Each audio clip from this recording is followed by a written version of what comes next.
राष्ट्रवादी काँग्रेस शरद पवार पक्ष हा एनडीए मध्ये सहभागी होईल अशा राजकीय चर्चा आता रंगत आहेत। याबाबत राष्ट्रवादी शरद पवार पक्षाचे अहिल्यानगरचे खासदार निलेश लंके यांनी प्रतिक्रिया दिल्या असून या केवळ राजकीय चर्चा आहेत।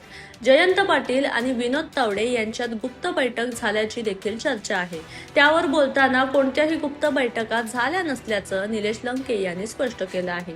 अनेक नेते हे एकमेकांना भेटत असतात, त्यांचे वैयक्तिक देखील काम असू शकतं, मात्र अद्याप तरी एनडीए मध्ये सहभागी होण्याचा विषय आमच्या समोर आलेला नाही।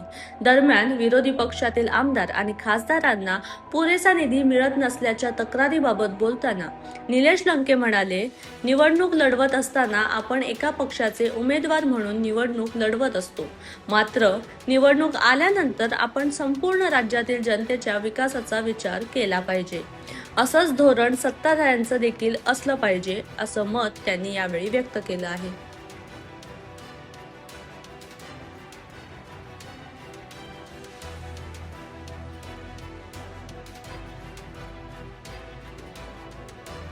नाही ते राजकीय चर्चा नेहमी होत असतात, पण त्यामध्ये सत्यता असते असं काही नाही।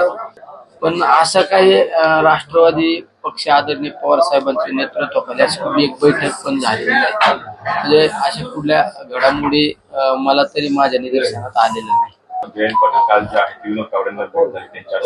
नाही, अशा काही गुप्त बैठका अद्यापर्यंत तरी राष्ट्रवादी पक्षामध्ये झालेल्या नाही।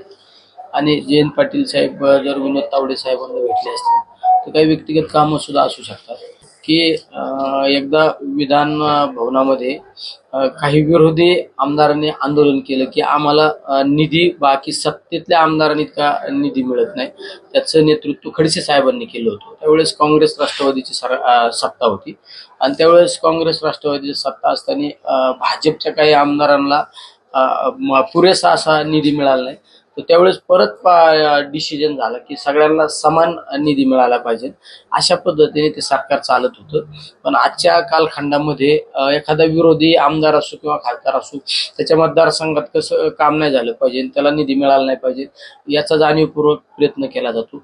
वास्तविक पाहता तुम्ही निवडणुकीला उभे राहिल्यानंतर एका पक्ष पार्टीचं आपण नेतृत्व करत असतो, पण तुम्ही निवडून आल्यानंतर तुम्ही सत्तेत बसल्यानंतर तुम्ही राज्याचा हिताचा निर्णय घेतला पाहिजे।